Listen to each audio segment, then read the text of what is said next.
Dostlar, yeni bir videoyla hoş geldiniz. Yani 3 haftada elə bildiniz ki, ben YouTube'u bırakmışam, ben asla YouTube'u bırakmam.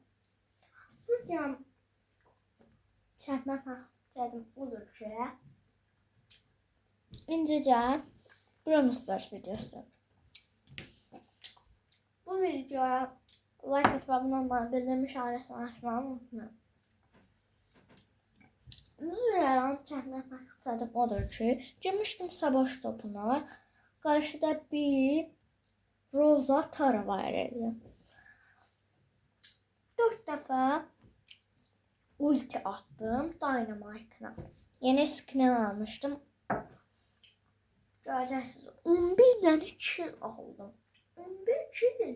5 dəfə də ölmüşəm. Bu nə deməkdir? Kral olmakta. Ben de 11.000 kupa aldım. Ve gördünüz de hansı YouTuber bana eləyə bilər bir maç 11 kill? Ben tabii ki eləyərəm. Şanslı gün ödüllerine baxanda hiperşarjla Maze'in hiperşarja çıxdı. Çox qəşəng idi. 2 dənə hiperşarj, yox, 2 dənə kostüm aldım. Biri mücəffərlə, biri isə mega kutudan Broken skin'i çıxdı. Buraya kaçtım attım.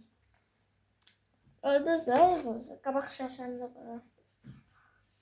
Bir maça 11 kill. Malum ehtiram. Ben 5. gündü budur. Video istiyorsanız tabii ki Şam'dan geri döndü. 3 hafta.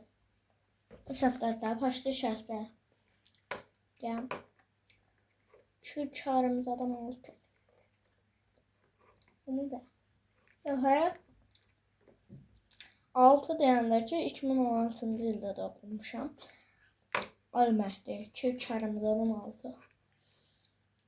Ha 3 hafta doktor baxaq.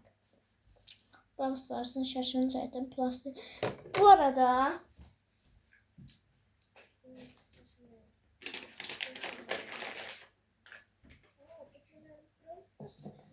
bakın, plastiğinden search karakterini düzeltmişim. Burada da rəhlərini qarışdırıb search yazmışam.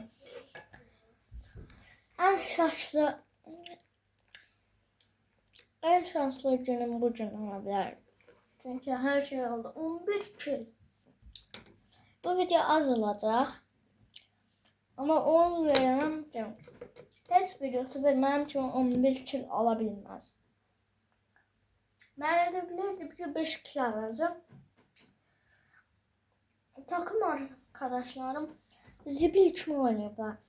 Biri birini hər öldürüb, onda 5 dəfə, 6 dəfə ölüb. Biri 2 nəfər öldürüb, 3 dəfə ölüb. Ama yıldız oyuncu mən öldürüm çünkü 11 nəfəri. 11 nə deməkdir dostlar? Baxın.